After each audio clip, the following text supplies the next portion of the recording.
예전과 복장이 다르죠? 자, 오늘은요 이렇게 근대 복장을 하고 경성의 모던 거리에서 오늘 약간 멋쟁이 경성거리 돼서 오늘 달달한 구보시의 1일 팸투어에 참여하게 됐는데요.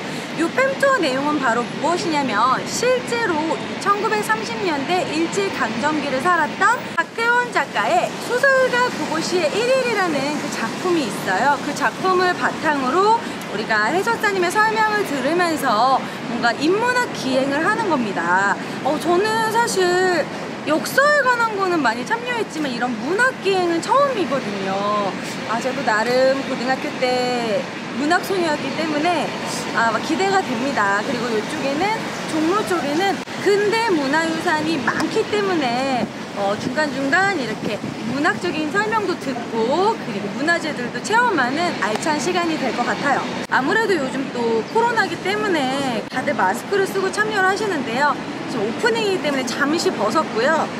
우리가 해설사님의 설명을 들을 때도 너무 모여있으면 안 되니까 이렇게 따로따로 오디오가 있어서 이어폰을 꽂고 좀 멀리 떨어져서 하고 있습니다. 거리두기를 해가면서 달달한 구보시의 1일 팸투어는요 그때 당시 구보시의 안타까운 외사랑을 따라서 구보시가 실제로 소설 속에서 산책을 했던 그 루트대로 우리가 돌아다니면서 당시의 청년들은 뭐가 고민이었을까. 일제강점기였잖아요. 그러니까 아무래도 여러 가지 아픔도 있었고 고민도 있었고 그 와중에 나름의 사랑도 싹텄겠죠. 그런 것들도 우리가 나름 간접적으로 공감을 하면서 복장도 이렇게 입었으니까 그때 시기로 한번 타임슬립 해보는 그런 체험인 것 같습니다. 너무 기대가 되는데요. 그럼 한번 가볼까요?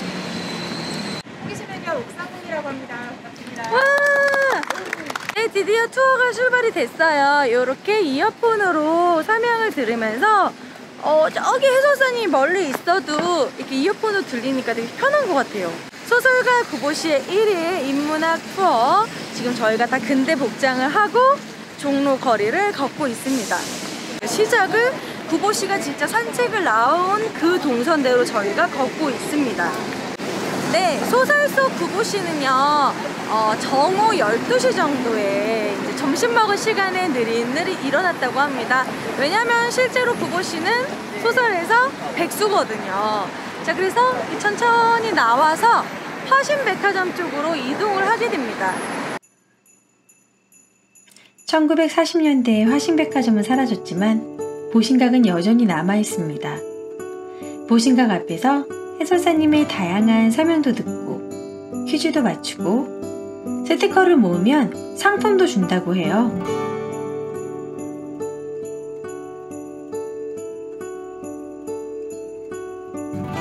짜잔! 스티커를 2개나 모았습니다. 자, 첫 번째 온 코스는 바로 보신각인데요. 보신각은 태조 4년 때 만들어진 것인데요. 그런데 명칭이 보신각이 된 건 고종이 현판을 만들면서 보신각이 됐다고 합니다. 보신각은 아시다시피 이제 제야의 종소리 이렇게 하면서 이제 해가 넘어갈 때 사람들이 모이는 곳이죠. 그런데 실제로 그때는요 경성역이 있고 보신각이 있고 여기가 만남의 장소였다고 합니다. 왜냐면 이 맞은편에 그때 당시에 너무 유명한 화신백화점이 있었다고 해요.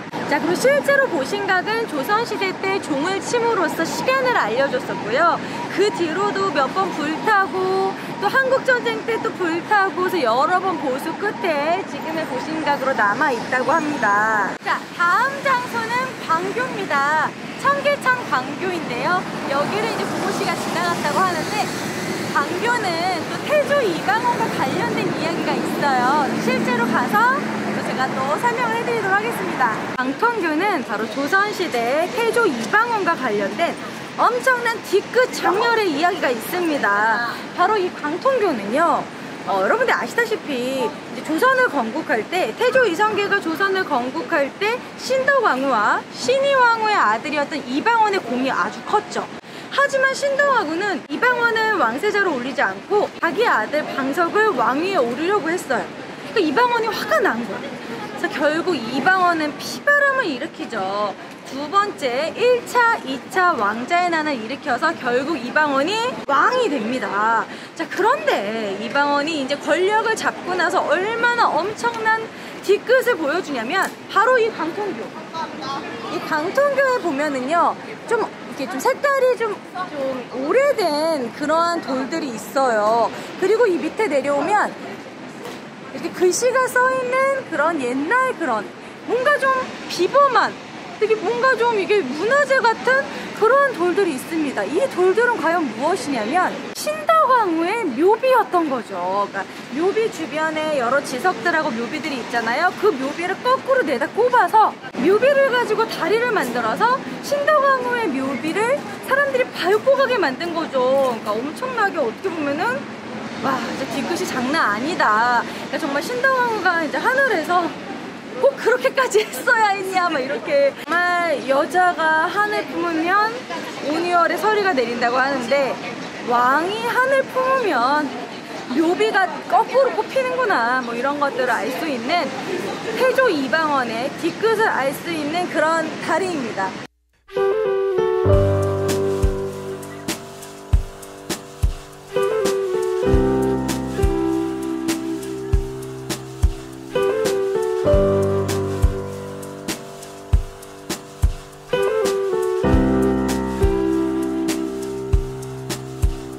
자, 이번에는 서울시청 앞에 있는 서울광장에 왔는데요. 그러니까 옛날에는 여기가 서울시청이었고, 그리고 지금은 이제 새로 시청을 만들었고, 구시청 건물은 서울도서관이 됐습니다.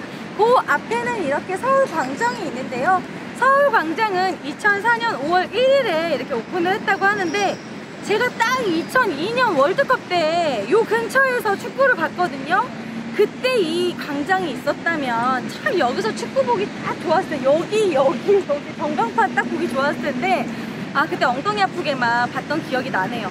자, 지금 서울시청은 이렇게 서울도서관이 돼 있어요. 여기에 들어가 보면은 계단식으로 너무 예쁘게 도서관을 해놨습니다. 지금은 코로나 때문에 이렇게 지금 휴관을 해놨는데요. 나중에 기회 되시면은 나중에 코로나 종식되고 들어오시면 진짜 이렇게 멋있게 도서관으로 해놔서 오픈형으로 아이들과 와서 이렇게 책도 보고 그러면 너무 좋을 것 같아요. 자, 여기는 서울주교자 성당입니다. 딱 보더라도 와, 건물이 뭔가 좀 남다르죠. 위에 지붕은 기와로 되어 있고요. 그리고 또 밑에는 뭔가 유럽식의 양식이 있어요. 이러한 양식은 네오 로마네스크 양식이라고 합니다. 요 위에 이제 기와를 이제 얹은 이유는 당시에 이제 여기 종로에다가 성당을 짓는데 주변에 초가집이고 기와집이고 이랬기 때문에 그 분위기에 맞춰서 우리 성당만 너무 튀면 안 된다라는 그런 배려심으로 이렇게 한국적인 모습도 나타난다고 합니다. 이 사목관 앞에는 대표적인 현대사의 기념비가 있습니다. 여기 보시면 6월 민주항쟁 진원지라고 쓰여 있어요. 당시에 바로 1987년 6월 항쟁 때 이 성당에서 민주항쟁 열사들을 이렇게 품어준 것이죠. 그러니까 그때 당시는 잡히면 완전 모진 고문을 당하고 여러분들 아시다시피 막 박종철 고문치사 사건 막 그런 거 당했던 그런 시기거든요. 민주항쟁에 참여했던 그런 학생들을 여기서 이렇게 숨겨줬던 곳이라고 합니다. 또 당시에 성당은 이런 민주항쟁에 관련된 그런 여러 가지 앞장서는 일을 했었고 아시다시피 민주화의 성지가 또 서울에는 명동성당이죠. 그래서 웬만한 요즘에도 이렇게 막 민주화 운동 뭐 여러 가지 집회를 하면 명동성당에 많이 가는데요. 명동성당은 바티칸시티 소유기 때문에 거기로 가면 공권력이 투입이 안 됩니다. 뭐 그런 것도 있고 뭔가 민주화의 하나의 대표적인 상징적인 곳이 또 명동성당이 된 게 다 이러한 이유인 것 같아요. 자, 그리고 성당을 보고 나면은 이쪽에 양의제가 있어요. 이 양의제는 원래 경운궁 옆에 붙어 있었던 그런 건물이었는데 이제 이때 당시 경운궁은 하나 둘씩 주변에 팔렸습니다. 일제강점기 때 우리의 그런 고궁을 일본이 다 팔았어요. 그래서 지금 보면은 거기에 건물이 들어와 있고 지금 이 양의제 건물은 대한성공에서 사들여서 다행히도 서울교구 주교의 집무실로 사용하고 있습니다. 허물지 않고 이렇게 보존이 된 게 너무 다행이죠. 그때 당시 양의제는요, 황실 소수정의 학교였습니다. 국어, 한문, 외국어, 수학, 역사 막 이런 식으로 중학교 수준의 그런 교육을 여기서 황실 귀족 자제들만, 그러니까 소수정의 가외인 거죠. 그런 식으로 중학교 교육을 했던 곳이라고 합니다. 오늘 하루 고생해주신 우리 해설사님이십니다. 너무 고생하셨어요. 네, 감사합니다. 네. 우리 옥상국님, 네. 옥시세요? 아니요. 아, 그냥 이름에 국내. 옥자가 들어갑니다. 아. 그래서 여기에서는 옥상궁으로 불려요. 아, 옥상궁. 네. 아, 이렇게 호기심 해결 옥상궁을 이렇게 해설사로 이렇게 얘기하시는데 되게 중간에 막 연기도 하시고 빨래하는 연기, 빨래터 연기도 하고 네. 되게 우리가 몰랐던 막 이런 TMI도 많이 얘기해 주시고 하시는데 주로 어떤 식으로 이렇게 준비하시나요? 저희가 원래 그 회사 자체가 쏙내관의 재미있는 사교육 현장이라고 아. 해서 저희 쏙내관님이 강의를 알아요. 다니세요. 쏙내관이 네, 네. 유명하시잖아요. 네. 네. 그래서 B급 내시라고 B급 아. 강의를 하시면서 네. 이렇게 경복궁, 뭐 딱딱하게 박물관 이런 곳에서도 아이들이 조금 재미있게 수업을 했으면 좋겠다 해서 미션과 체험 그리고 저희 입사 시험을 볼 때 연기도 아, 우리 해설사님 이렇게 막 이렇게 많은 분들을 이렇게 막 이끌고 이렇게 해설하시면서 사실 정말 많은 캐릭터들이 있잖아요. 네. 되게 잘 따라주신 분도 있지만 이탈하신 분들도 있고 맞아요. 이렇게 해설사 하시면서 좀 힘들었던 점이나 뭐 이런 애로사항 같은 거 있으신가요?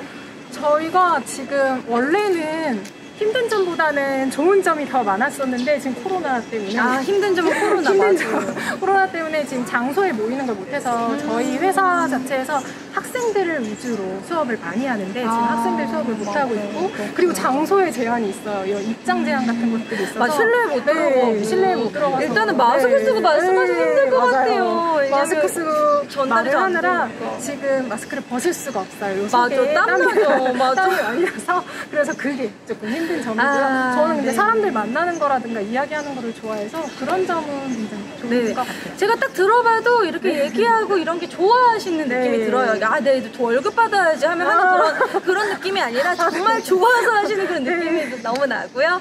아, 그러면은 진짜 보람이 있었던 점.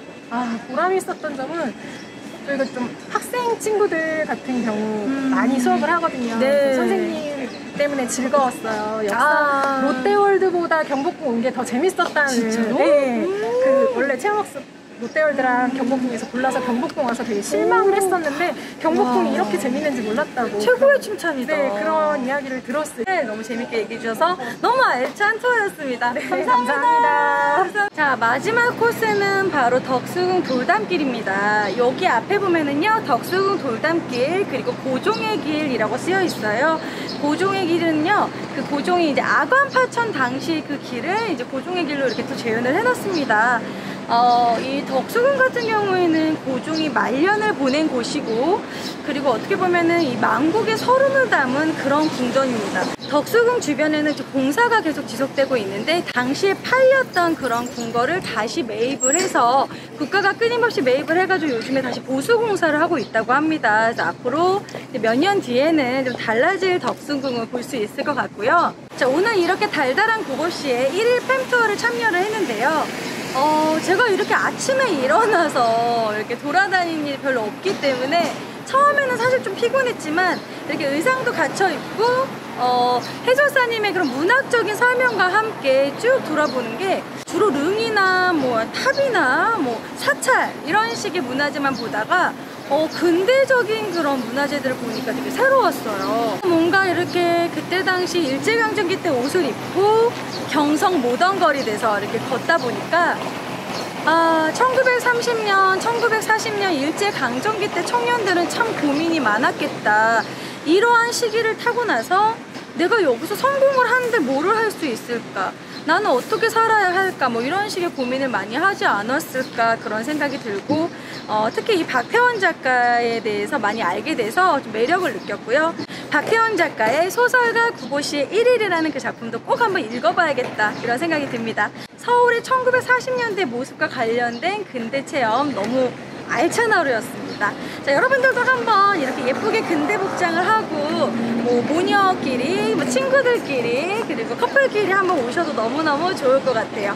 다시스는 구보시의 달달한 1일 팸투어 여러분들도 꼭 참석해 보시기 바랍니다. 안녕.